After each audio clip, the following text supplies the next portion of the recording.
बेअस्र हो गए सब हर्फ नवा तेरे बाद, बेअस्र हो गए सब हर्फ नवा तेरे बाद, क्या कहें दिल का जो अहवाल हुआ तेरे बाद। तू भी देखे तो जरा देर को पहचान ना पाए, ऐसी बदली कूचे की फिजा तेरे बाद। और तो क्या किसी पैमा की हिफाजत होती, हमसे एक ख्वाब संभाला न गया तेरे बाद। कायदे आजम मोहम्मद अली जिन्ना एक बैरिस्टर, सियासतदान और पाकिस्तान के बानी। कौन उनके बारे में नहीं जानता, मगर इस अजीम सियासतदान जिसके लिए स्टैनली वोलपर्ट ने अपनी किताब जिन्ना ऑफ पाकिस्तान में लिखा कि few individuals significantly alter the course of history, fewer still modify the map of the world. Hardly anyone can be credited with creating a nation state. Muhammad Ali Jinnah did all three. बहुत कम अफराद तारीख के निसाब में नुमाया तब्दीली लाते हैं, दुनिया के नक्शे को तरमीम करते हैं। कौमी रियासत बनाने का सहरा शायद ही किसी को दिया जाए, और मोहम्मद अली जिन्ना ने ये तीनों काम किए। जी नाजरीन, आज के इस प्रोग्राम में हम बात करेंगे उसी मोहम्मद अली जिन्ना के बारे में, मगर उसकी निजी जिंदगी के बारे में। मोहम्मद अली जिन्ना के बारे में तो लोग बहुत जानते हैं, मगर उसकी निजी जिंदगी के बारे में बहुत ही कम लोगों को पता होगा। मगर मैं इस पर ज्यादा बात नहीं करूंगी, क्योंकि आज इस पर बात करने के लिए हमारे साथ डॉक्टर साद एस खान साहब मौजूद हैं। Doctor Saad S Khan is an officer of Pakistan Administrative Service and is widely published writer and analyst on democracy, law, and international politics. He has vast teaching experience at different centers and universities. 8 किताबों के author हैं, जिसमें के 3 किताबें उर्दू में कायदे आज़म और तहरीक आज़ादी पर हैं। पेंगुइन पब्लिशर्स की जानिब से 2020 में ही Ruttie Jinnah the woman who stayed defiant किताब उनकी मंजर आम पर आई है, जिस पर के वाइडली आज हम मेनली उस पर बात कर रहे होंगे। अस्सलाम वालेकुम डॉक्टर साहब। वालेकुम अस्सलाम, आप कैसी हैं? सर जी बिल्कुल ठीक, and thank you for sparing time, और इस अहम मौजू पर हम बात कर रहे होंगे आज। Thank you very much sir. जी। सर, सबसे पहले शुरुआत इससे करते हैं कि ये जो नाम बुक का Ruttie Jinnah the woman who stood defiant, ये क्या सोचकर ये नाम आपने रखा? देखिए the woman who stood defiant का मतलब ये था कि वो एक खातून जिसने रवाजों के आगे खड़ी हो गईं, अपने मज़हब के आगे खड़ी हो गईं, अंग्रेज़ के आगे खड़ी हो गईं। तो एक ऐसी मज़बूत औरत के बारे में क्योंकि किताब लिखी गई थी और ये एक वाक़ये के हवाले से लिखा गया था। 1918 में कायद-ए-आज़म और बेगम साहिबा ने एक मुज़ाहरे की क़यादत की थी। और उसमें ज़ाहिर है आपको पता है उस ज़माने में अंग्रेज़ पुलिस बड़ी ब्रूटल होती थी। ये जो जलियांवाला बाग में भी सैकड़ों लोगों को गोलियाँ से खून डाला।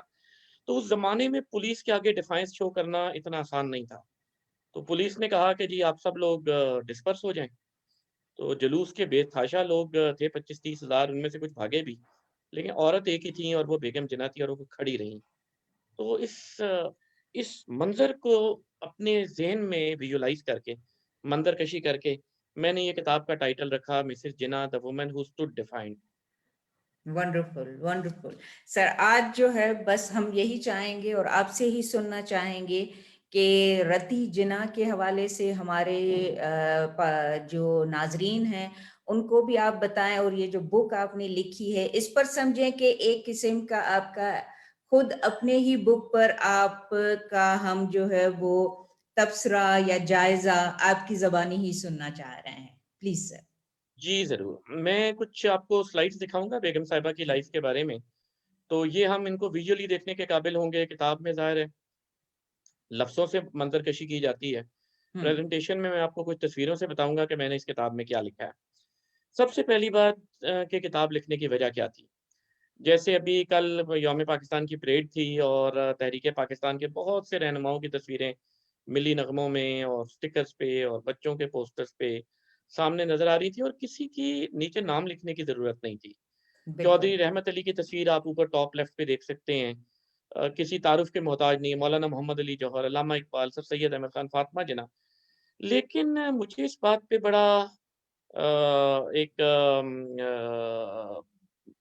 हैरत हुई। तशवीश भी होती थी, हैरत भी होती थी और गौर-तलब भी लगती थी कि क्या हुँ, वजह है कि बेगम जिन्ना एक बड़ी बहादुर खातून थी और उनका कायद-ए-आज़म के ऊपर बहुत ज़्यादा इन्फ्लुएंस रहा है। तो क्या वजह है कि ये तस्वीर अगर बॉटम लेफ्ट वाली हम कहीं पे भी करें तो कोई नहीं पहचानता कि ये मिसेज़ जिन्ना की तस्वीर है। फ़ातिमा बिल्कुल। जिन्ना की तस्वीर के नीचे या सर सैयद या अल्लामा इकबाल की तस्वीर के नीचे उनका नाम लिखना ज़रूरी नहीं है। हुँ, तो उस लिहाज़ से मैं चाहूँगा कि आपके नाज़रीन बेगम साहिबा की जो ज़िंदगी है, जिसको मैंने अपनी किताब में इहाता किया है, हुँ, Ruttie Jinnah a woman who stood defiant, हुँ, तो उसमें हम देखें कि ये खातून थीं कौन? हुँ, पहला जो मेरा चैप्टर है किताब का, वो वहाँ से शुरू होता है कि बेगम जिन्ना के ओरिजिन्स क्या थी, उनकी फैमिली कौन-सी थी। तो वहाँ पे मैंने लिखा है, ये उनके वालिद और वालिदा नज़र आ रहे हैं नाज़रीन को, हुँ, सर दिनशा पेटिट और लेडी दीना बाई पेटिट। हुँ, ये कायद-ए-आज़म के वालिदैन हैं, तो पेटिट फैमिली एक बड़ी रिच फैमिली थी पेरिस की बॉम्बे की, जिनके पेरिस वग़ैरह में कुछ मोहल्लात थे, गर्मियाँ वो पेरिस में गुज़ारते थे, सर्दियाँ वो बॉम्बे में गुज़ारते थे और एक टेक्सटाइल मैग्नेट थे, यानी कि पारचा बाफ़ी की जो सनत है, कपड़े की जो सनत है, उसके बानियों में से पेटिट ख़ानदान शुमार होता है और हुँ, अंग्रेज़ ने इनको बैरोनेट का यानी नवाब का खिताब भी दिया हुआ था। हुँ, हुँ, तो sir Dinshaw Petit to the second baronet यानी अपने ख़ानदान के दूसरे नवाब थे। हुँ, जो पहले नवाब इनके दादा थे, जिनको नवाबी मिली और फिर उनसे डायरेक्ट पोते को मिल गई और ये नवाबी 1974 तक कायम रही जब इंडिया ने एबॉलिश कर दी जो हेरेडिटरी टाइटल्स का सिलसिला था इंडियन गवर्नमेंट ने एबॉलिश कर दी तो उस वक़्त इनकी ख़त्म हुई। दूसरे मेरे चैप्टर्स किताब के हैं कायद-ए-आज़म इन पेटिट के ख़ानदान से कैसे वाबस्ता हुए। तो वहाँ पे मैंने थोड़ा बहुत इस बात पे रोशनी डाली है कि कायद-ए-आज़म बुनियादी तौर पे तो गुजराती थे। ख़ैर वो तो पेटिट ख़ानदान भी बुनियादी तौर पे गुजराती था। हुँ, और घर में कायद-ए-आज़म की भी गुजराती बोली जाती थी, जो इंडिया की हुँ, स्टेट गुजरात है, जहाँ से कायद-ए-आज़म का भी और गांधी जी का भी ताल्लुक है। और हुँ, प्रेज़ेंट जो प्राइम मिनिस्टर हैं इंडिया के नरेंद्र मोदी, वो उनका भी ताल्लुक गुजरात से और वो 10 साल गुजरात के वज़ीर आला भी रहे, इंडियन गुजरात के। हुँ, तो कायद-ए-आज़म की फ़ैमिली जो थी, वो माली वजूहात की वजह से, बिज़नेस इंटरेस्ट की वजह से कराची में मुंतकिल हुई थी उनके वालिद। कायद-ए-आज़म की पैदाइश से कुछ ही अरसा पहले, तकरीबन 13-14 साल पहले, गालिबन 1862 के लगभग हुँ, कायद-ए-आज़म की फ़ैमिली गुजरात से कराची आई थी। तो कायद-ए-आज़म जिस वक़्त बाहर से पढ़ के वापस आए तो कराची में कोई हाई कोर्ट था नहीं क्योंकि जो पूरा सिंध था वो एक डिवीज़न था बॉम्बे प्रोविंस का। हुँ, तो करियर ग्रोथ के कोई मौके नहीं थे तो कायदे-आज़म बॉम्बे चले गए। जब बॉम्बे चले गए तो वहाँ पे उस ज़माने में आपको पता है टेलीविज़न नहीं होता था, रेडियो नहीं होता था, इंटरनेट नहीं होता था, कोई चीज़ सिनेमा भी इजाद नहीं हुआ था। तो रिक्रिएशन के लिए अंग्रेज़ों ने हर शहर में जिमखाना बनाए हुए थे। कराची जिमखाना, दिल्ली जिमखाना, लंदन जिमखाना। लाहौर जिमखाना। लेकिन वहाँ पे गैर गोरों को यानी जो फ़ॉरेनर नहीं जो अंग्रेज़ नहीं थे उनको मेंबरशिप नहीं मिलती थी। लिहाज़ा शामें गुज़ारने के लिए जो लोकल एलीट थी, अशराफिया थी, उन्होंने भी क्लब्स बनाए हुए थे और लोकल अशराफिया का क्लब ओरिएंट क्लब यानी मशरिकी क्लब कहलाता था जिसमें हिंदुस्तानियों को मेंबरशिप मिलती। तो कायद-ए-आज़म भी सुबह तो ज़ाहिर है अदालत में मसरूफ़ होते थे, तब अभी गैर शादीशुदा थे। तो शाम को कायद-ए-आज़म जो थे वो ओरिएंट क्लब चले जाते थे। तो ओरिएंट क्लब में ही बाकी शहर की अशराफिया भी होती थी, सर पेटिट भी वहाँ पे होते थे। तो वहाँ से उनकी सर पेटिट से 1897 में दोस्ती हुई और ये फिर दोस्ती रिश्तेदारी में बदल गई। हुँ, उसके बाद मैं आता हूँ कि ये रिश्तेदारी में कैसे बदली। सर पेटिट के बारी-बारी 4 बच्चे पैदा हुए। सबसे बड़ी बच्ची जो थी उनकी ये तस्वीर में दरमियान में नज़र आ रही हैं, जो बाद में कायद-ए-आज़म की अहलिया बनी। हुँ, इनका नाम था रतन बाई पेटिट, इनको प्यार से जब तक मुसलमान नहीं हुई थी तो रत्ती कहा जाता था। और इनके बाद में बारी-बारी 3 भाई पैदा हुए। फरामजी पिटेट तो इनसे 1 साल छोटे हैं, ये जो राइट पे नज़र आ रहे हैं। हुँ, और उसके बाद फिर मानिक जी पिटेट हैं, ये इनसे तकरीबन 3 साल छोटे हैं। हुँ, और एक भाई इनके इस तस्वीर में नज़र नहीं आ रहे, जमशेद जी पिटेट, वो 11 साल छोटे थे। तो हुँ, ये बेटी इकलौती थीं, लेकिन बेटे 3 थे। हुँ, और कायद-ए-आज़म का और इनका बहुत एक-दूसरे की तरफ आना-जाना रहा। इसी अरसे में मिसेज़ जिन्ना जो रतन बाई पिटेट थीं, वो बड़ी हो गईं। 16 साल की तकरीबन हो गई। उस ज़माने में आम तौर पे पारसी और हिंदू ख़ानदानों में 12 या 13 साल की उम्र में शादी का रवाज था। जिसका मतलब ये था कि जब वो 16 साल की हो गई थी तो फैमिली बड़ी परेशान थी कि इनकी अभी तक शादी क्यों नहीं हुई? अगर मज़ीद 2-3 साल गुज़र गए तो खुदा ना ख़ास्ता ऐसा ना हो कि उनकी शादी ना हो। अच्छा, कायद-ए-आज़म की और इनकी फैमिली की रवाबित कायम थे और जैसा मैंने शुरू में अर्ज़ किया कि ये फैमिली इतनी रिच थी कि इनकी पेरिस में, फ्रांस में मुख्तलिफ़ जगहों पे जायदाद थी। तो हर साल ये गर्मियाँ गुज़ारने क्योंकि हिंदुस्तान में काफ़ी गर्मी हो जाती है, पाकिस्तान, इंडिया में, तो ये चले जाते थे। 1914 के बाद ये इसलिए नहीं जा सके कि दुनिया में जंग-ए-अज़ीम शुरू हो चुकी थी, जंग-ए-अज़ीम अव्वल। और जंग-ए-अज़ीम अव्वल में समुद्री सफ़र बड़ा ख़तरनाक था, कि कहीं कोई जंग में नुकसान ना हो जाए। तो इसलिए इन्होंने दार्जिलिंग, ये शहर दार्जिलिंग नज़र आ रहा है, हुँ, जो कि इंडिया में पहाड़ों के ऊपर एक सेहत अफ़ज़ा मकाम है, जैसे पाकिस्तान में मरिया नदिया गली। हुँ, और दार्जिलिंग से माउंट एवरेस्ट जो दुनिया की सबसे बड़ी चोटी है, दार्जिलिंग की फ़ॉल से ये बड़ी वाज़ेह नज़र आती है। तो इसी फ़ॉल पे उन्होंने शातो पिटिट यानी पिटिट महल के नाम से, शातो फ्रेंच में महल को कहते हैं या किले को, हुँ, कासल को। तो ये उन्होंने एक प्रॉपर्टी खरीद ली और सोचा कि हर गर्मियों में वो यहाँ जाया करेंगे। हुआ यूँ कि 1914 में वो इधर गए गर्मियों में, 1915 में भी गए। 1916 में कायद-ए-आज़म को उन्होंने ऑफ़र किया कि आजकल जंग की वज़ह से अदालतें लंबे अरसे के लिए बंद हो गई हैं, क्योंकि जो जज वग़ैरह छुट्टी पे गए थे, वो वापस नहीं आ पा रहे हैं, जो अंग्रेज़ जज थे। तो आप फ़ारिग ही हैं, तो आप हमारे साथ चलें। तो कायद-ए-आज़म ने वो गर्मियों की छुट्टियाँ इधर उनके साथ गुज़ारी। हुँ, यहाँ पे इस महल पे जब वो लॉन में बैठते थे, सामने नेपाल की साइड पे है माउंट एवरेस्ट, लेकिन बड़ा वाज़ेह नज़र आता था। तो वैसे भी सरसब्ज़ इलाका है, मौसम भी खूबसूरत होता था। तो सियासी मुबाहिस चलते रहते थे, बाहर मेज़ पे, चाय पे। रत्ती के वालिदैन, रत्ती साहिबा खुद जो हैं, वो इस पे डिस्कशन करती थीं। तो उसी अरसे में रत्ती साहिबा को, क्योंकि घर में अक्सर उनकी शादी की बात चलती थी कि तुम्हारे लिए हम लड़का ढूँढ रहे हैं। तो रत्ती को कायद-ए-आज़म से प्यार हो गया। तो इट वाज़ शी, यानी वो ये रत्ती थीं, हुँ, जिन्होंने कायद-ए-आज़म को ऑफ़र की कि जी मैं आपसे शादी करना चाहती हूँ। अच्छा। तो कायद-ए-आज़म ने कहा कि कायद-ए-आज़म बड़ा संजीदा मिज़ाज आदमी थे, यानी वो बहुत जल्दी जज़्बाती नहीं हो जाया करते। तो कायद-ए-आज़म ने सिर्फ़ एक मामूली सा जुमला कर के कहा कि इट्स एन इंटरेस्टिंग प्रोपोज़िशन, ये अच्छा ख़्याल है। तो कायद-ए-आज़म ने मज़ीद कुछ नहीं कहा। फिर एक दिन फिर बेगम साहिबा ने, जो बाद में बेगम साहिबा बनी, उन्होंने कहा कि जिन्ना साहब आपने शादी क्यों नहीं की? तो उन्होंने कहा कि मुझे अपनी मिज़ाज के मुताबिक कोई लड़की मिली नहीं। हुँ, हुँ, तो रतन भाई ने कहा कि आपको एक लड़की पूरे हिंदुस्तान में नहीं मिली 40 करोड़ में? हुँ, तो कायद-ए-आज़म ने कहा कम से कम मुसलमान लड़कियों में तो नहीं। हुँ, तो दैट वाज़ अ हिंट कि मैं नॉन मुस्लिम्स हुँ, में तो शादी कर नहीं सकता और मुसलमान लड़कियों में शादी का इम्कान थोड़ा-सा इसलिए कम था कि 2 वजूहात। एक तो ये है कि ख़ानदान की बड़ी रिश्ते देखती थीं, क्योंकि मुसलमान ख़ानदानों में बहुत ज़्यादा पर्दा था। हुँ, लिहाज़ा लड़के-लड़कियों का इकट्ठे यूनिवर्सिटियों में पढ़ना या वो तो सवाल ही पैदा नहीं होता था। और मुसलमान ख़ानदान लड़कियों को मैट्रिक के बियॉन्ड पढ़ाया भी नहीं करते थे और वो भी गर्ल्स ओनली स्कूल्स में। हुँ, और पर्दे का इतना रवाज था कि सिर्फ़ माँ या ख़ाला या कोई बड़ी बूढ़ियाँ जाके ही रिश्ता देखा करती थी। कायद-ए-आज़म के दोनों वालिदैन का इंतकाल हो गया था। हुँ, हुँ, बहनें उनसे काफ़ी छोटी थीं। हुँ, मतलब जिस वक़्त कायद-ए-आज़म की वालिदा का इंतकाल हुआ है तो फ़ातिमा जिन्ना 2 साल की थीं, हुँ, शीरीन जिन्ना 6 साल की थीं। हुँ, तो कोई भाई 20-22 साल का अपनी 3 साला बहन से तो कह नहीं सकता मेरे लिए रिश्ता ढूँढो। तो बाज़ मामलात ऐसे हुए कि कायद-ए-आज़म की बहुत अरसे तक, यानी he was in late 30s जब कायद-ए-आज़म को बेगम साहिबा ने प्रपोज़ किया तो ही वाज़ 39, वो हुँ, 30 हुँ, साल की दहाई के आखिर में थे। हुँ, तो शादी नहीं हो सकी थी। तो ख़ैर बहरहाल आखिर में जिस वक़्त बेगम साहिबा ने बहुत मजबूर किया तो कायद-ए-आज़म राज़ी हो गए और उन्होंने शर्त ये रखी कि मैं मुसलमान लड़की से शादी करूँगा। तो बेगम साहिबा ने ये शर्त रखी कि ठीक है, मैं इस्लाम पे मुझे कोई किताबें भेजें, मैं पढ़ूँगी, डिसाइड करूँगी और अगर मैं कायल हुई तो मैं मुसलमान हो जाऊँगी। हुँ, हुँ, तो यूँ कायद-ए-आज़म ने फिर एक मशहूर सहाफ़ी थे जिनका बहुत आना-जाना था सर दिनशा पटिट के घर, एस.ए. बरेलवी, सैयद अब्दुल्ला बरेलवी।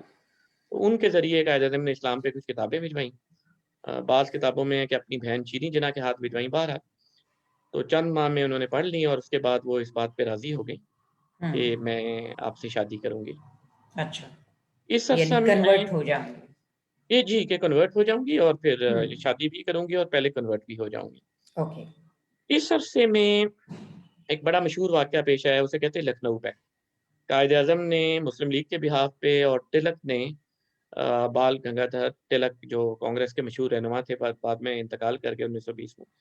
तो उन दोनों के दरमियान माहिदा साइन हुआ, जिसको जिन्ना तिलक माहिदा भी कहा जाता है और लखनऊ पैक्ट भी कहा जाता है, माहिदा लखनऊ।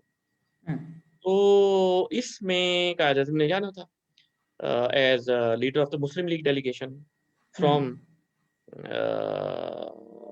बॉम्बे टू लखनऊ, क्योंकि हुँ, Lucknow used to be the capital the headquarter of Muslim league.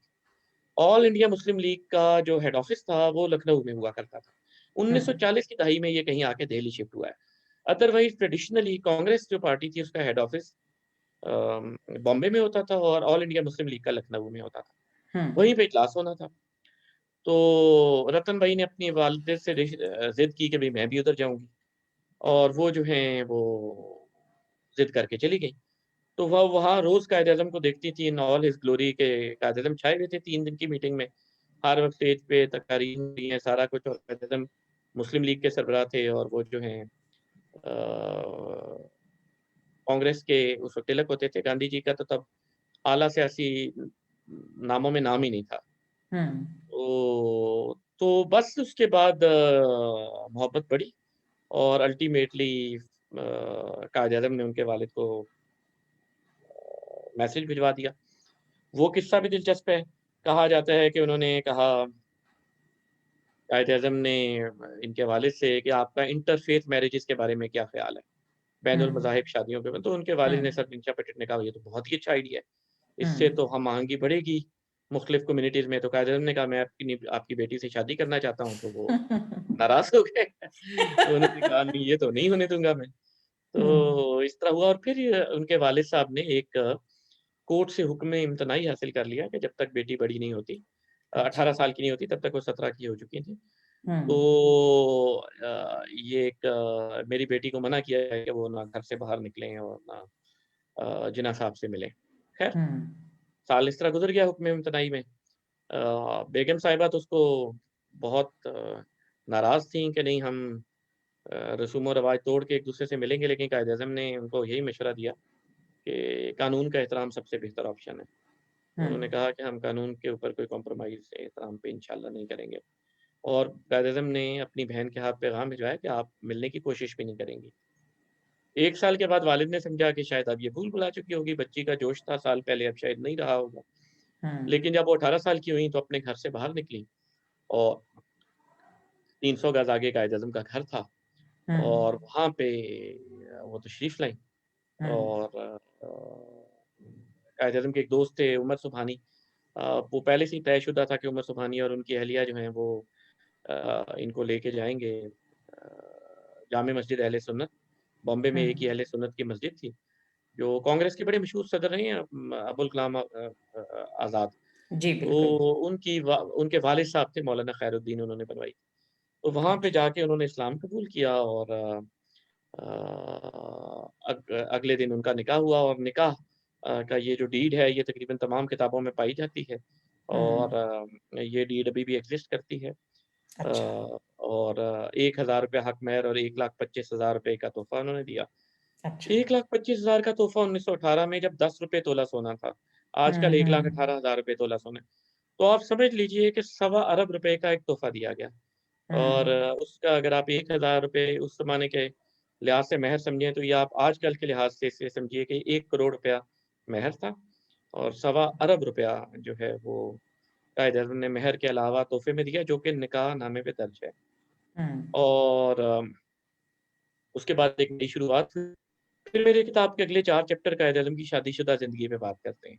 हुँ, कि बेगम साहिबा ने उनके घर में रंग भर दिए। मिसाल के तौर पे ये है कि कायद-ए-आज़म थोड़े-से संजीदा मिज़ाज इंट्रोवर्ट किस्म के इंसान थे। हुँ, तो इतना ज़्यादा उन्हें शौक नहीं था कि बहुत ज़्यादा मेहमान नवाज़ी करने के। मेहमान आ जाते थे तो मुलाज़िम सामने चाय रख देते थे। हुँ, लेकिन बेगम साहिबा तशरीफ़ लाईं तो उन्होंने घर में रंग भर दिया। उन्होंने सारे सोफ़े तब्दील करवाए, उन्होंने सारे डेकोरेशंस पीसेज़ तब्दील करवाए बल्कि उनकी बड़ी ख़्वाहिश थी कि पूरी दुनिया से मुख़्तलिफ़ जगह से डेकोरेशंस मँगवाई जाएँ, सिवाय मग़रिबी ममालिक के। क्योंकि अच्छा। उन्हें चिढ़ थी बरतानिया और फ्रांस से कि जी उन्होंने हम पे कब्ज़े कर रखे हैं, लिहाज़ा वो कहती थीं कि घर में कोई बरतानवी कालीन या बरतानवी तर्ज़ की पेंटिंग नहीं होगी। अच्छा। लिहाज़ा उन्होंने पोर्सिलेन मँगवाई चाइना से बर्मा से उन्होंने डेकोरेशन पीसेस मंगाए, श्रीलंका से वो बड़े वाले पंखे होते हैं, वो हम्म। मंगवाए और पूरे घर को एक रंगीन खूबसूरत तरीके से सजा दिया। बेगम साहिबा ने ये बात यकीनी बनाई कि जो भी मेहमान आएगा उसकी दावत इतनी पुरतकल्लुफ़ हुआ करेगी कि वो जिन्ना हाउस की मेज़बानी को कभी नहीं भूलेगा। जिन्ना हम्म। हाउस में पार्टीज़ नहीं होती थी, दावतें नहीं होती थी, बेगम साहिबा के दौर में रिवाज पड़ गया। ये पीछे जिन्ना हाउस बॉम्बे नज़र आ रहा है, जिसको हम्म। पुराने ज़माने में साउथ कोर्ट कहते थे, फिर कायद-ए-आज़म ने जब खरीदा, तो इसका नाम जिन्ना हाउस पड़ गया और ये हाउस आज भी कायम है।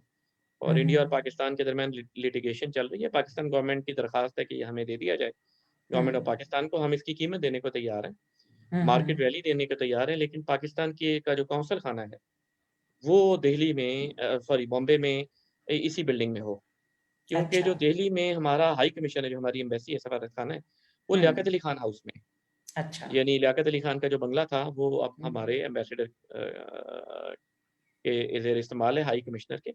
और हम्म। बॉम्बे में जो कायद-ए-आज़म का बंगला था पाकिस्तानी हुकूमत की, हम्म। पर्सिस्टेंटली 70 साल से ख़्वाहिश है कि ये हम्म। हमें दे दिया जाए और पाकिस्तान का जो कौंसल खाना है, वो बॉम्बे में इस बिल्डिंग में कायम हो, जिन्ना हाउस में। तो हम्म। भारतीय हुकूमत इसमें थोड़ी रिलक्टेंट है, तो हम्म। जिसकी वजह से वो नहीं दे रही। अच्छा, वैसे इस वक्त इस घर में क्या ये बंद पड़ा हुआ है, ऐसे ही विरसे के तौर पर है, या किस तरह इसका अभी यूज हो रहा है? देखिए बात ये है कि जिस वक़्त कायद-ए-आज़म के अपने आखिरी उम्र में थे, तो कायद-ए-आज़म ने गांधी जी सॉरी वज़ीर-ए-आज़म नेहरू को एक पैगाम भिजवाया था, hmm. Through India's high commissioner to Pakistan. India के हाई कमिश्नर थे पाकिस्तान में, हम्म। उनका नाम था श्री प्रकाशा। तो हम्म। उनसे रिक्वेस्ट की थी कि ये मेरे बंगले को अगर आप किसी अंग्रेज़ हुकूमत को दे दें, तो वो इसका ख़्याल रखेंगे। क्योंकि कायद-ए-आज़म ने लिखा कि I have made this house brick by brick. मैंने एक-एक ईंट से इसे बनाया है और मुझे इस घर से बड़ा प्यार है, क्योंकि उनकी शादीशुदा ज़िंदगी इस घर में गुज़री थी। हम्म। तो नेहरू हुकूमत ने इसको ब्रिटिश काउंसलेट जनरल को किराए पे दे दिया था और 1980 तक यहाँ पे ब्रिटिश काउंसलेट रही। हम्म। और 1980 में ज़िया उल हक साहब की हुकूमत ने, जिस वक़्त ब्रिटिश काउंसलेट ने ये खाली किया कि बिल्डिंग पुरानी हो गई है, उन्होंने नई बिल्डिंग बना ली। तो ज़िया उल हक गवर्नमेंट ने इनसे रिक्वेस्ट की कि ये बिल्डिंग अब पाकिस्तानी काउंसलेट को दे दी जाए। हम्म। तो 1980 से लेके 2021 तक 41 साल हो गए हैं। तो बस मुख्तलिफ वजह से पाकिस्तान और इंडिया के ताल्लुकात में जो उतार-चढ़ाव आए, इंडिया की गवर्नमेंट देने में हम्म। मुतज़ब्ज़ब है। जिसका हम्म। मतलब है कि ये 41 साल से घर बंद पड़ा है और बंद हम्म। घर आपको पता है वो तकरीबन बर्बाद हो जाता है। वैसे तो ही यहाँ है। पे ये है कि घर बहुत बोसीदा हालत में हो चुका है। झाड़ियाँ हम्म। जो हैं वो काफ़ी ऊपर तक उग आई हैं, मतलब ये जो बरामदे नज़र नहीं आते क्योंकि झाड़ियाँ इतनी ऊपर चक जा चुकी हैं। और हम्म। घर की छत भी बारिशों और उसकी वजह से बहुत बुरी तरीके से लीकेज है उसमें। हम्म। तो अब हम्म। इसको रेनोवेट करने की ज़रूरत है और इंडिया की गवर्नमेंट जो है वो हमें करने को तैयार नहीं है, लिहाज़ा हम्म। जवाबी कार्रवाई के तौर पे पाकिस्तान गवर्नमेंट ने भी इंडिया का काउंसल खाना इंडिया जो कराची में था वो बंद कर दिया। हम्म। पाकिस्तान गवर्नमेंट ने 1993 से बंद कर दिया और पाकिस्तान गवर्नमेंट की शर्त ये है, वो बिल्डिंग इंडिया की है। वो बिल्डिंग हम्म। जो है वो बंद है कराची में। हम्म। हम्म। बोनस रोड थी पुरानी, आजकल फातिमा जिन्ना रोड कहते हैं। हम्म। तो ज़ेबुन्निसा स्ट्रीट की एक्सटेंशन समझ लें इसको। तो वहाँ पे हम्म। भारतीय कौंसल खाना है वो बंद पड़ा है हम्म। और उसकी भी हालत थोड़ी फ़िज़िकली ख़राब हो चुकी है। हम्म। तो ये है। और बस आखिर में मैं आपको 2-3 वाक़यात बेगम साहिबा के बारे में बताना चाहूँगा कि बेगम साहिबा जो थीं वो जैसे है कि दलेर औरत थीं। जैसे मैंने कहा ना कि एक डिफ़ाइंड औरत थीं, जो हर हम्म। एक को डिफ़ाई कर सकती थीं, हर एक को चैलेंज कर सकती थीं। मिसाल के तौर पे एक खाने के पे एक दावत में वाइसरॉय लॉर्ड चैम्सफोर्ड ये नज़र आ रहे हैं, तो इन्होंने खाने पे बुलाया। कायद-ए-आज़म एक टॉप की शख्सियत थे सियासत में, हम्म। जिनका मुकाबला बहरहाल गांधी और नेहरू नहीं कर सकते थे। हम्म। कायद-ए-आज़म ने 1906 में जब कांग्रेस में शमूलियत इख्तियार की, तो नेहरू अभी स्कूल के स्टूडेंट थे। वो अभी पढ़ाई कर रहे थे, जवाहरलाल नेहरू इतने छोटे थे। और गांधी जी साउथ अफ्रीका की किसी प्राइवेट ट्रेडिंग फर्म में, एक गुजराती ताजरों की ट्रेडिंग फर्म में उनके एक वकील थे, मामूली से वकील थे, वो हाई कोर्ट, सुप्रीम कोर्ट के वकील भी नहीं थे। तो हम्म। कायद-ए-आज़म को अरूज ज़िंदगी में बड़ा जल्दी मिला। इस हद तक मुमताज़ सियासतदान थे कि 1910 में, 15 में, 20 में वाइसरॉय साहिबान उनको और उनकी अहलिया को दावतों पे बुलाते थे। हम्म। तो एक वाइसरॉय लॉर्ड चैम्सफोर्ड के दावत पे वो वाइसरॉय हाउस में मौजूद थे, जो आजकल इंडिया का ऐवान-ए-सदर है, राष्ट्रपति भवन, जहाँ पे इंडिया के प्रेज़िडेंट रहते हैं। तो ये हम्म। वाइसरॉय हाउस हुआ करता था एक ज़माने में। तो वाइसरॉय साहब ने ऐसी बातों में कहा कि जी मेरी बड़ी ख़्वाहिश है कि मैं जर्मनी जाऊँ। सॉरी मैं आपको ये दिखाता हूँ लॉर्ड रीडिंग वाला। तो उन्होंने कहा मेरी बड़ी ख़्वाहिश है कि मैं जर्मनी जाऊँ और लेकिन जा नहीं सकता। तो बेगम साहिबा ने कहा भई आप क्यों नहीं जा सकते? उन्होंने कहा कि जी इसलिए कि जर्मन हमें पसंद ही नहीं करते हम ब्रिटिशर्स को। तो बेगम साहिबा ने हुँ। फ़ौरन कहा तो फिर आप हिंदुस्तान में क्या कर रहे हैं? जिसका मतलब था कि हम भी तो आपको इतना ही नापसंद करते हैं। वाइसरॉय साहब एकदम चुप हो गए, घबरा गए और उन्होंने हुँ, मौज़ू चेंज कर दिया। तो इसी तरह आखिरी वाक़या आपको सुनाऊँगा कि लॉर्ड चेम्सफोर्ड जो थे, जिस वक़्त उन्होंने उनको खाने पे बुलाया एक दावत में, कायद-ए-आज़म और बेगम जिन्ना को, तो जो भी कपल आता था वाइसरॉय हाउस में, तो वाइसरॉय और वाइसरीन यानी उनकी अहलिया खड़े होते थे इस्तकबाल के लिए दावत में, मेज़बानों मेहमानों को रिसीव करने। तो सारी ख़वातीन घुटने को हल्का-सा बेंड करके अपना थोड़ा-सा फ्रॉक हुँ, ऊपर करती थी, जो बरतानिया में आदाब की अलामत। बेगम साहिबा जो तशरीफ़ लाईं तो उन्होंने मशरिकी तर्ज पे आदाब किया। ख़ैर उस वक़्त तो वाइसरॉय चुप रहे, सारे मेहमानों को हुँ, रिसीव किया, बाद में उनके एडीसी ने बेगम साहिबा को कहा कि वाइसरॉय साहब आपसे बात करना चाहते हैं। तो हुँ, वाइसरॉय ने बेगम साहिबा को कहा कि बेगम जिन्ना, आपके ख़ावंद ने बहुत ऊपर जाना है, तो आपको ख़्याल रखना चाहिए do while in Rome do as the Romans do. हुँ, जिस तरह सारे आदाब कर रहे हैं, आप भी कर लेती हैं, तो ये आपके लिए और आपके ख़ानदान के आपके हस्बैंड के करियर के लिए अच्छा होता। तो हुँ, बेगम साहिबा ने फ़रमाया कि जी, मैं इस वक़्त इंग्लैंड में नहीं हूँ, आप हिंदुस्तान में, लिहाज़ा do as the Romans do तो आप पे अप्लाई होता है। आपको बिल्कुल। चाहिए कि हिंदुस्तानी ख़वातीन से हुँ, ये एक्सपेक्ट ही ना करें कि वो हाथ मिलाएँगी या यूँ घुटने को बेंड करेंगी। हुँ, हमारा हिंदुस्तान का अपना आदाब का तरीका है और वो ठीक है। हुँ, तो ये चंद एक चीज़ें थी, किताब तो बहुत तवील है, हुँ। लेकिन इस मुख्तसर वक़्त में मैंने यही सोचा कि चंद एक वाक़यात नाज़रीन से शेयर किए जाएँ ताकि एक बेगम साहिबा की पर्सनैलिटी का और ख़ानदान का एक ख़ाका सामने आए। Thank you very much doctor साहब, इट इज़ रियली वंडरफुल और बहुत ही इंटरेस्टिंग है। और क्या ये बुक जो है यहाँ पर इस्लामाबाद में या ये जो बड़े बुक स्टोर्स हैं वहाँ पर अवेलेबल है? नहीं जी, असल में ये है कि वो इंटरनेशनली ज़रा पेंगुइन की किताबें थोड़ी महँगी होती हैं। जी। इस वक़्त तो सिर्फ़ वो अमेज़न पे अवेलेबल है पाकिस्तान में मतलब अच्छा। इंटरनेशनली तो बुक सेलर्स के पास है। हुँ, amazon.com वेबसाइट पे अगर the woman who stood defined डालें या हुँ, मेरा नाम डाल दें साद एस खान तो वो हुँ, किताब आ जाएगी। तो वो ठीक है। $42 की है, वहाँ पे परचेज़ की जा सकती है लेकिन खुशकिस्मती ये है कि वैनगार्ड पब्लिशर्स हैं पाकिस्तान के बड़े मशहूर पब्लिशर्स। हुँ, तो उन्होंने एग्री कर लिया है कि वो इस साल के आखिर तक इसका पाकिस्तान एडिशन भी लाएँगे। अच्छा तो वो मुझे वंडरफुल, उम्मीद है कि वो बहुत सस्ता होगा। सही। मतलब ये $42 तो ज़ाहिर है एक आम पाकिस्तानी की कुव्वत खरीद से बाहर है, हुँ, एक हुँ, किताब। तो बिल्कुल। इसलिए ये है कि उम्मीद है कि इसका एक मच चीपर एडिशन पाकिस्तान में इंशाअल्लाह हुँ। अगले चंद माह में होगा। वंडरफुल। अच्छा डॉक्टर साहब, मेरे ज़हन में एक ये क्वेश्चन भी आ रहा था कि जैसा कि आपने बताया कि शुरू से ही जो है वो रति जिन्ना की पॉलिटिक्स की तरफ जो है वो डाइवर्जन भी थी, और फिर कायदे-आज़म को पसंद करने का एक बड़ा जो सबब है वो यही नज़र आता है कि वो उनकी शख्सियत और उनका जो उस वक़्त उनका पॉलिटिक्स में उरूज था कायदे-आज़म का। तो ये सारा उनका काम देखकर उससे मुतासिर होकर और फिर उन्होंने उनको प्रपोज़ किया। मगर फिर खुद रति जिन्ना का इस तरह से जो है वो पॉलिटिक्स में रोल नज़र नहीं आता, या है और फिर उस तरह सामने नहीं आया है, आई डोंट नो। इसलिए कि दूसरी उस वक़्त ख़वातीन जो थीं, उनका काफ़ी एक्टिव रोल उस तरह नज़र आता है। बेगम साहिबा का नज़र नहीं आता। मेरा ये ख़्याल है कि बेगम साहिबा का जो रोल है उसके ऊपर ज़्यादा तहकीक हुई नहीं। हुँ, मेरा ख़्याल है कि बाकी ख़वातीन का जो रोल नज़र आना शुरू हुआ मिसाल के तौर पे फ़ातिमा जिन्ना का या बेगम शाइस्ता सोहरावर्दी करामुल्लाह का हुँ, या जो बेगम जहाँ शाहनवाज़ का, ये 1940 की दहाई के बाद है। हुँ, 1910 की दहाई में और 1920 की दहाई में मुसलमान ख़वातीन में अगर सियासत में कोई खातून एक्टिव थीं हुँ, तो वो बेगम जिन्ना ही थीं। हुँ, बेगम जिन्ना ये किताब काफ़ी तवील है, तकरीबन 407 सफ़े हैं। तो इसमें बेगम जिन्ना के सियासी किरदार पे बहुत तफ़सील से रोशनी डाली गई है। हुँ, मिसाल के तौर पे एक बड़े मशहूर गवर्नर थे लॉर्ड वेलिंगटन हुँ, और उनका अ, तर्ज़ अमल भी वही था जिस तरह अंग्रेज़ गवर्नरों का होता है कि हुँ, हिंदुस्तानियों को हक़ीर समझना और कोई छोटा-मोटा मुज़ाहरा भी हो गया तो पुलिस का तशद्दुद जो था, वो बेपनाह हिंदुस्तानियों पे किया जाता था।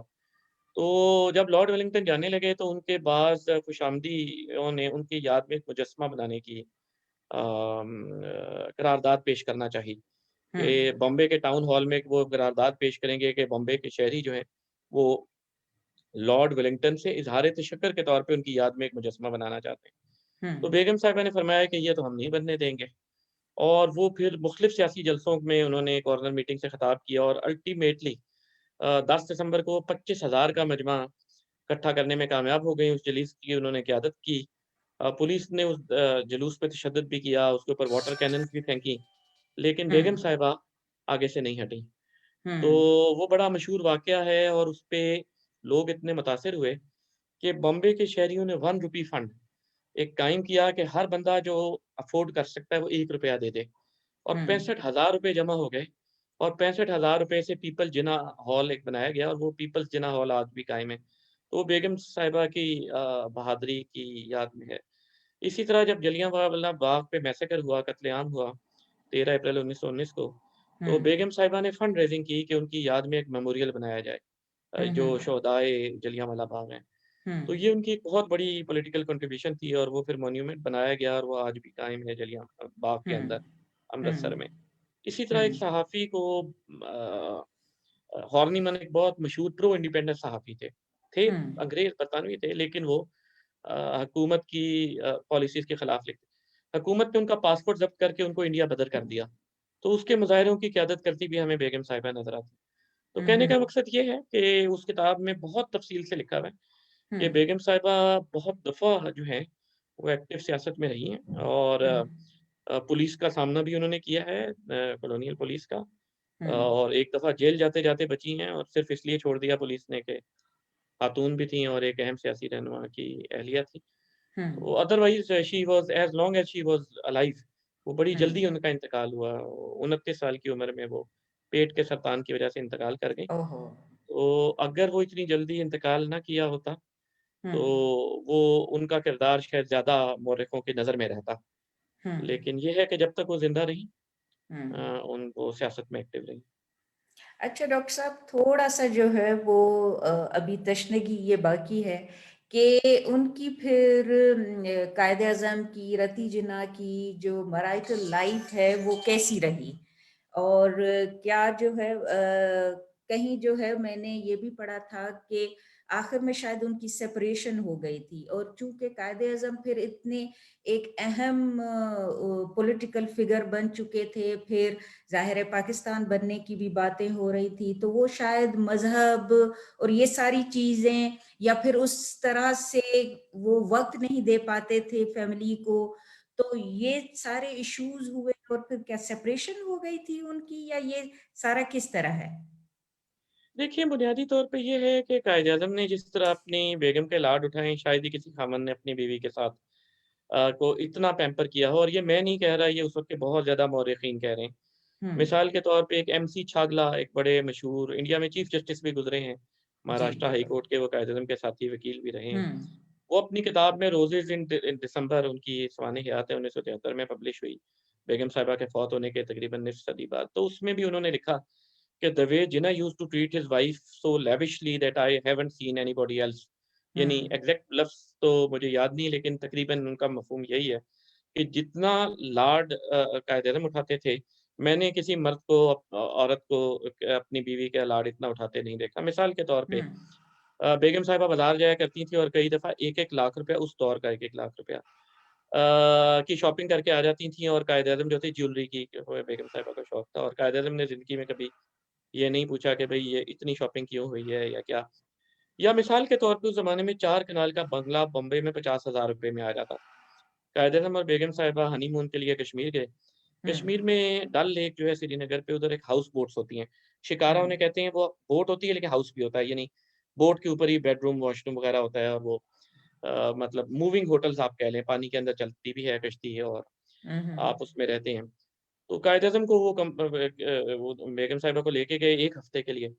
तो बेगम साहिबा को वो जनाब फर्नीचर वगैरह पसंद नहीं आया। तो उन्होंने कहा 2 दिन मैं किसी होटल में रह लेती हूँ, तो मुझे रावलपिंडी से फलानी शॉप का फर्नीचर मँगवा के दें।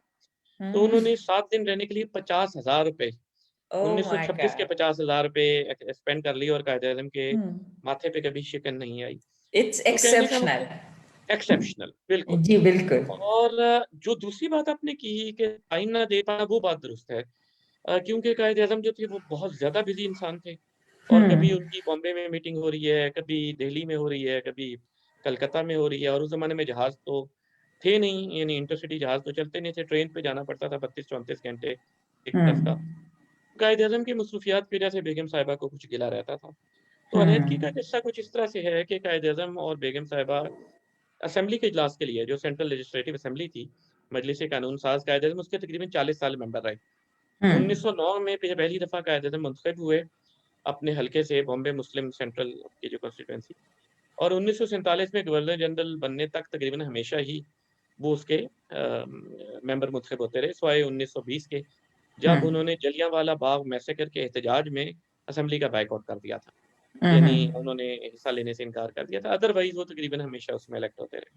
हुँ, तो ज़ाहिर है कौमी असेंबली के इजलास के लिए दिल्ली जाना पड़ता था, which was hmm, called CLA, central legislative assembly. हुँ, तो 1927 का वाक़या है कि वो जनाब दिल्ली चले गए। कायद-ए-आज़म और बेगम साहिबा का क़याम हमेशा दिल्ली में सीसेल होटल में होता था। हुँ, हुआ ये कि वो असेंबली के इजलासों में सीसेल होटल में होता था। अब वहाँ से बेगम साहिबा को बिल्लियों का बड़ा शौक था, उनकी 5 बिल्लियाँ होती थी, वो साथ लेके जाती थीं। हुँ, जब वो रेलवे स्टेशन के लिए वापस जाने पड़े तो 1 बिल्ली कम थी, 4 मौजूद थी और 1 कहीं कमरे से बाहर निकली, मिल नहीं रही थी। तो कायद-ए-आज़म ने कहा वापस चलना है, बेगम साहिबा ने कहा कि जी मैं तो अपनी बिल्ली के बगैर नहीं जाऊँगी। हुँ, तो कायद-ए-आज़म की मसरूफियात थी, वो गुस्से में निकल गए। तो बेगम साहिबा ने इसका बहुत बुरा मनाया, तो उन्होंने सोचा कि जी मुझे मेरे हस्बैंड को अगर मेरा ख़्याल ही नहीं है, और कायद-ए-आज़म का ख़्याल ये था कि एक बिल्ली की वजह से अपनी सारी सियासी मसरूफियात और जो उन्हें अदालतों में पेश होना था, क्लाइंट से फ़ीस भी ली हुई थी, तो वो इसको पेशा वाराना दयानतदारी के खिलाफ समझते थे कि ना जाएँ। हुँ, तो उसके ऊपर बेगम साहिबा नाराज़ हो के ताज होटल चली गईं। ताज होटल उनके मामू का था। हुँ, बॉम्बे का हुँ, एक बड़ा मशहूर होटल है ताज होटल। हुँ, दिल्ली तो वो दिल्ली से बॉम्बे तो आ गईं 2 दिन के बाद, लेकिन इवेंचुअली 5 जनवरी 1928 को वो ताज होटल में मुंतकिल हो गईं और उन्होंने घर आने से इनकार कर दिया। तो फिर कायद-ए-आज़म मनाते रहे, 2-3 माह इसी तरह गुज़र गए, वो नहीं आईं। तो उस अरसे में वो शदीद बीमार हो गईं। बीमार हो गईं तो फिर उन्हें पेरिस इलाज के लिए ले जाना पड़ा। फिर कायद-ए-आज़म ने उनकी तीमारदारी की और फिर कायद-ए-आज़म उनके साथ भी रहे और मरीज़ा के साथ जो परहेज़ी खाना उनको मिलता था वही खाते थे। और फिर उनके पूरे इलाज की कोशिश की, लेकिन वो वापस पाकिस्तान आईं तो सॉरी बरे-सगीर वापस आईं, तो वो जाँबाज़ ना हो सकीं और इंतकाल कर गईं। तो कहने का मकसद ये है कि ये वाक़या तो बहरहाल दुरुस्त है कि उनमें 2-3 माह के लिए सेपरेशन हुई थी। अच्छा, लेकिन ये भी फिर दुरुस्त है कि उस सेपरेशन के बाद सुलह भी हो गई थी और अच्छा, उनका इलाज भी पूरा कायद-ए-आज़म ने ही करवाया था। हुँ, और फिर हुँ, उनकी दफ़ीन भी मुसलमानों के कब्रिस्तान में कायद-ए-आज़म के फैमिली ग्रेवयार्ड में ही हुई थी। और उनका जसद-ए-खाकी भी कायद-ए-आज़म ने as the Muslim male relative जसद-ए-खाकी को कायद-ए-आज़म ने ही कंधा दिया था और कब्र में उतारा था। हुँ, और कहा जाता है कि कायद-ए-आज़म अगर पब्लिकली रोए हैं तो वो, और धाड़े मार-मार के रोए हैं, तो वो बेगम साहिबा के इंतकाल पे उनको कब्र में उतारते हुए रोए हैं, कि वो हिचकियाँ उनकी बंद गई हैं। वो बिलक-बिलक के बच्चों की तरह रोते रहे, लेकिन उनसे उनको सब्र नहीं आ रहा था। हालाँकि वो कायद-ए-आज़म पब्लिकली अपने इमोशंस शो नहीं करते थे। लेकिन हुँ, बेगम साहिबा के मामले में वो जब भी बात करते थे अपने इंतकाल तक, तो आप दीदा हो जाते थे। हुँ, यहाँ तक कि जिस वक़्त गवर्नर जनरल पाकिस्तान बन भी गए, उसके बाद भी वो महीने में 1 आध दफ़ा सारे संदूक निकलवाते थे जिसमें बेगम साहिबा के कपड़े और ज्वेलरी थे। और अच्छा, उनको निकालते थे और पूरी-पूरी रात घंटों देखते रहते थे और उनकी सिसकियों की आवाज़ उनके सारे ड्राइवर मुख्तलिफ इंटरव्यूज़ में, जो ड्राइवर अब्दुल हई है, जो उनका सबसे ज़्यादा ड्राइवर रहा है, फिर मोहम्मद हनीफ आज़ाद, जो हुँ, उनका ज़ाती मुलाज़िम था। कायद-ए-आज़म के इंतकाल के बाद नवाए वक़्त में, जंग में, फ़ारे-जहाँ में मुख्तलिफ लोगों की यादें शाया होती रही हैं, जिनका मैंने इस किताब में बहुत ज़्यादा हवाला दिया है। हुँ, कायद-ए-आज़म अपनी बेगम को भुला कभी ना पाए और उनके कपड़े, उनके जूते, उनकी ज्वेलरी, उनसे मंसूब किताबें हमेशा रखते थे हुँ। और बहुत प्यार से और मोहब्बत से रखते थे। आपने तो हमें भी आप दीदा कर दिया डॉक्टर साहब। औलाद उनको सिर्फ़ एक ही बेटी थी, दीना। उसके हवाले से भी थोड़ा-सा हमारे हाज़रीन को बताएँ इख्तिताम से पहले क्योंकि आपके पास भी जो है वो थोड़ा-सा वक़्त की कमी है, तो थोड़ा-सा दीना के हवाले से बात करते हैं और फिर इख्तिताम की तरफ चलते हैं। जी, दीना जिन्ना उनकी वाहिद औलाद थी और दीना जिन्ना को भी कायद-ए-आज़म ने बहुत प्यार से, शफ़क़त से पाला था। क्योंकि वालिदा बहुत जल्दी फ़ौत हो गई थीं, दीना जिन्ना की यानी कायद-ए-आज़म की वाइफ़। वो 9 साल की थी तो उनकी मदर यानी कायद-ए-आज़म की अहलिया फौत हो गई। हम्म, कायद-ए-आज़म यानी बाप-बेटी घर में होते थे, फिर कायद-ए-आज़म आपको आपको पता ही है, बल्कि सारे नाज़रीन को भी पता है कि 1929 में बेगम साहिबा के इंतकाल के बाद कायद-ए-आज़म बरे-सग़ीर से, अपनी ज़िंदगी से, सबसे दिल बर्दाश्ता होके इवन सियासत से बरतानिया चले गए। उस वक़्त उन्होंने सोचा था वो कभी वापस नहीं आएँगे। तो हम्म, बरतानिया में हेम्पस्टेड हीथ में उन्होंने एक घर लिया और बाप-बेटी वहीं पे होते थे। सैटरडे, संडे को इकट्ठे वॉक करते थे, शाम को इकट्ठे चाय पीते थे, सुबह कायद-ए-आज़म चैम्बर जाने से पहले अपनी बेटी को स्कूल छोड़ते थे। और बल्कि कायद-ए-आज़म एक ज़माने में एक किताब पढ़ रहे थे द ग्रे वुल्फ अतातुर्क के बारे में। तो कई हम्म, दफ़ा वो पढ़ रहे होते थे तो उनकी बेटी उनसे किताब छीन लेती थी और कहती थी कि पापा आप हर वक़्त पढ़ते रहते हैं, अभी मुझे आइसक्रीम के लिए लेके जाएँ, अभी मुझे सिनेमा लेके जाएँ। तो कायद-ए-आज़म अपनी बेटी का हर लाड उठाते थे। कायद-ए-आज़म को दुःख उस वक़्त हुआ जिस वक़्त उनकी बेटी ने एक साहब थे, उनका नाम था नेवल वाडिया, जो कायद-ए-आज़म असल में वाडिया इंडस्ट्रीज़ के ना सिर्फ़ लीगल कंसल्टेंट थे, लीगल एडवाइज़र थे, बल्कि हम्म, वाडिया इंडस्ट्रीज़ में जो बाद में उनके समधी बने, कायद-ए-आज़म की शेयर्स भी थे। Quaid-e-Azam was one of the share holder. तो हम्म, कायद-ए-आज़म का उनसे मिलना-जुलना काफ़ी था। हम्म, वाडिया फैमिली का एक लड़का था नेवल वाडिया, हम्म, तो उसमें और दीना में एफ़िलिएशन डेवलप हो गई और दीना ने कहा कि मैंने इनसे शादी करनी है। हम्म, कायद-ए-आज़म ने उनको ये कहा कि जी देखें, अगर आप इनसे शादी करना चाहते हैं, तो हम्म, इनको मुसलमान होना पड़ेगा। कायद-ए-आज़म हम्म, ने ये भी फ़रमाया कि क्या आपको तमाम मुसलमान लड़कों में एक भी नहीं मिला कि आप उससे शादी कर सकें? हम्म, तो दीना ने कहा कि क्या आपको मुसलमान लड़कियों में एक भी नहीं मिली थी कि आप उनसे शादी कर सकें? तो कायद-ए-आज़म हम्म, ने कहा तुम्हारी माँ शादी के दिन मुसलमान थी। मुझे मुसलमान लड़कियों में से ये एक पसंद आई है, क्योंकि जिस वक़्त तक वो मुसलमान नहीं थी मैंने उसे बता दिया था कि मेरी शादी मुसलमान लड़की से होगी। तुम भी इसे हम्म, राज़ी कर लो ये मुसलमान हो जाए, मेरा तुम्हारा झगड़ा खत्म। क्योंकि हम्म, इस्लाम जो है वो गैर मुस्लिम से शादी की इजाज़त नहीं देता और तुम दायरा इस्लाम से ख़ारिज हो जाओगे। हम्म, वो नहीं मानी और उन्होंने उनसे शादी कर ली। ये हम्म, दीना वाडिया हैं लंदन में लेफ्ट साइड पे, जिसमें जी, कायद-ए-आज़म के साथ जब वो रहती थी हेम्पस्टेड हीथ में, और राइट हम्म, साइड पे ये तकरीबन 1970 के लगभग की उनकी तस्वीर है, जब वो हम्म, न्यूयॉर्क जाके आबाद हो गई। तो हम्म, इसकी वज़ह से कायद-ए-आज़म उनसे ख़फ़ा ज़रूर हो गए, लेकिन ये बात भी दुरुस्त है कि कायद-ए-आज़म ने जो अपनी विल लिखी, उसमें उस दौर में 1930s में दीना जिन्ना के लिए लाखों रुपए छोड़ गए। तो उस ज़माने के लाखों रुपए आज के करोड़ों रुपए। तो दीना जिन्ना को एक ऐश की ज़िंदगी मिली, हम्म, जो कि कायद-ए-आज़म की जायदाद में जो उनका हिस्सा था, जो कि करोड़ों का था, उससे उन्हें मिली। अलबत्ता हम्म, जो सैड साइड है स्टोरी की वो ये कि दीना हम्म, जिन्ना की शादी नेवल वाडिया से नहीं चल सकी अच्छा, और साढ़े 3 साल के अंदर-अंदर दोनों की डाइवोर्स हो गई।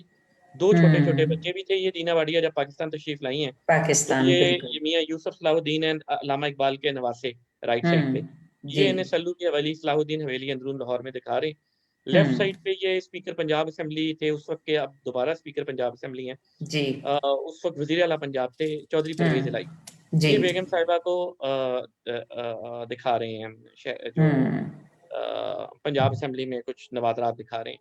ये हम्म, बेगम साहिबा ब ब दीना जिन्ना साहिबा की ज़िंदगी की आखिरी चंद सालों की तस्वीर है। ग़ालिबन हम्म, इंतकाल से कुछ 6-7 साल पहले का कोई इंटरव्यू है।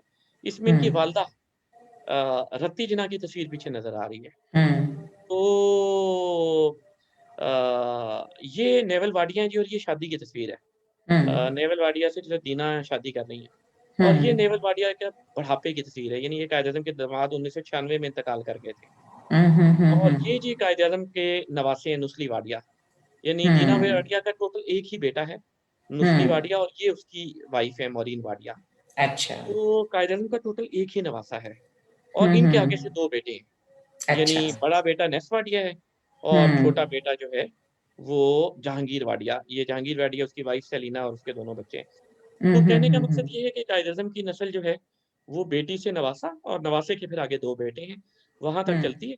दीना हम्म, वाडिया की 1942 या 43 में डाइवोर्स हो गई, 38 के आखिर में शादी हुई थी अच्छा, और उस वक़्त से लेके 2017 में वफ़ात हुई 98 साल की उम्र में। तो 75 हम्म, साल उन्होंने तन्हाई की बड़ी कर्बनाक ज़िंदगी गुज़ारी है, क्योंकि उनकी शादी हम्म, चली कोई नहीं। और ये जो नुस्ली वाडिया हैं, ये डाइवोर्स के हम्म, साढ़े 3 माह बाद पैदा हुए हैं। ये जो नुस्ली वाडिया अच्छा, दीना के बेटे हैं, हम्म, तो दीना की डाइवोर्स हो गई, उसके डाइवोर्स मई में हुई और ये जुलाई में पैदा हुए हैं। अच्छा, फिर बच्चे भी उन्हें अकेले पालने पड़े हम्म, और ये नहीं, ये बेटा एक ही है, एक उनकी बेटी डायना भी थी। तो वो जो है बच्चे भी अकेले पालने पड़े और उसके बाद फिर बच्चे अपने-अपने घर के हो गए। तो 75 साल उन्होंने तन्हाई की ज़िंदगी गुज़ारी और 98 साल की उम्र में 2 नवंबर 2017 को वो इंतकाल कर गए। तो ये इनके ख़ानदान की कहानी। सही। So this is what the life. अच्छा, मुझे आपकी प्रेजेंटेशंस में डॉक्टर साहब बेगम मरियम का नाम नजर आ रहा था, तो क्या रति का नाम फिर मरियम रखा गया था? जी, जी, जी। अरे, जिस वक़्त इस्लाम कबूल किया तो एक मौलाना नज़ीर अहमद ख़जंदी बड़े मशहूर आलिम हुआ करते थे। हम्म बाद में उनके भतीजे मौलाना शाह अहमद नूरानी जेयूपी नूरानी के सरबराह रहे और भुट्टो साहब के दौर में हिज़्ब इख़्तिलाफ़ के अहम रहनुमाओं में से रहे। हम्म तो और अभी उनके बेटे हैं शाह अवैस नूरानी और शाह अनस नूरानी पीडीएम के इजलासों में शायद आप उनको देखते हों। हम्म तो ये नूरानी साहब के ख़ानदान से मौलाना नज़ीर अहमद ख़जंदी थे, जो कि इमाम थे जामे मस्जिद अहले सुन्नत बॉम्बे के। जब इस्लाम कबूल करने के लिए बेगम रतन बाई पिटेट को उधर ले जाया गया, तो हम्म मौलाना नज़ीर अहमद ख़जंदी का ये ख़्वाहिश थी कि इसके लिए कोई इस्लामी नाम होना चाहिए क्योंकि उन्होंने कहा कि तब्दीली मज़हब के लिए सिर्फ़ कलमा पढ़ना काफ़ी नहीं, एक इस्लामी नाम भी होना चाहिए। तो हम्म उसके ऊपर फिर सरकारी नाम कायद-ए-आज़म के ख़्वाहिश पे बेगम मरियम जिन्ना रखा गया। हम्म लेकिन कायद-ए-आज़म प्यार से उन्हें सारी ज़िंदगी रत्ती कह के ही बुलाते थे। अलबत्ता जो सरकारी कागज़ात थे, डॉक्यूमेंटेशन थी उसके ऊपर उनका सरकारी नाम मरियम हो गया था। लेकिन अच्छा। ज़ाती हैसियत में कायद-ए-आज़म उन्हें रत्ती ही कहते थे और सो हम्म मच सो कि बेगम साहिबा को अपना रत्ती नाम इस तरह पसंद था कि वो ख़त वग़ैरह भी जो लिखती थीं, जी तो वो बिल्कुल। नीचे साइन करती थी आर जिन्ना, तो आर आ फॉर रत्ती, तो एम हाँ। जिन्ना के तौर पे नहीं करती थीं। लेकिन हम्म कायद-ए-आज़म की क्योंकि 4 बहनें थीं हम्म बेगम रहमत बाई, बेगम शीरीं बाई मतलब आपको पता ही है फ़ातिमा बाई तो ख़ैर मैरिड नहीं हम्म थी। हम्म लेकिन उसमें उन सबके जो बच्चे थे, वो ज़ाहिर है कायद-ए-आज़म को जिन्ना मामू कहते थे, तो वो बेगम साहिबा को मरियम ममानी कहते थे क्योंकि घर में वो अच्छा। फैमिली जो थी वो उनको मरियम के नाम से जानती थी। हम्म हम्म कायद-ए-आज़म हम्म, उन्हें प्यार से रत्ती कहते थे, वो कायद-ए-आज़म को प्यार से जे कहती थीं। जिन्ना का अच्छा। जो पहला अल्फ़ाबेट है जे, तो वो हम्म जे और रत्ती एक-दूसरे को ज़रूर कहते थे, लेकिन सरकारी नाम उनका मरियम जिन्ना हो गया। जी। अच्छा, सही। Thank you very much doctor साहब, it was really a wonderful session, बहुत अच्छी इंसाइट्स मिली हैं। और मैं समझती हूँ कि जो लोग जो है वो तारीख में और कायदे आज़म की लाइफ में इंटरेस्ट रखते हैं, उनको यहाँ से बहुत अच्छा मवाद मिला होगा। और अब तो थ्रस्ट और भी ज़्यादा बढ़ गई है कि आपकी बुक जो है वो पढ़ी जाए, तो होपफुली जो है वो जल्दी ही वो पाकिस्तान में भी शाया होगी, उसको हम पढ़ेंगे। Thank you very much for your time. जी हाजरीन, बहुत तो शुक्रिया। ये डॉक्टर साद साहब थे, अपनी बुक के हवाले से बात कर रहे थे। होपफुली फिर किसी और टाइम जो है हम फिर डॉक्टर साहब के साथ बैठेंगे, उनकी बाकी जो 3 बुक्स हैं कायदे आज़म के ही हवाले से, उन पर भी बातचीत करेंगे। कायदे आज़म की जो पूरी जदोजहद रही है तहरीक पाकिस्तान, तहरीक के आज़ादी के हवाले से, उस पर भी हम जो है वो डॉक्टर साहब को वक्त ब वक्त जो है वो इंगेज करते रहेंगे और मजीद बात करते रहेंगे। थैंक यू वेरी मच, अपना बहुत ख्याल रखिएगा। अल्लाह हाफिज। अल्लाह हाफ़िज़, बहुत शुक्रिया।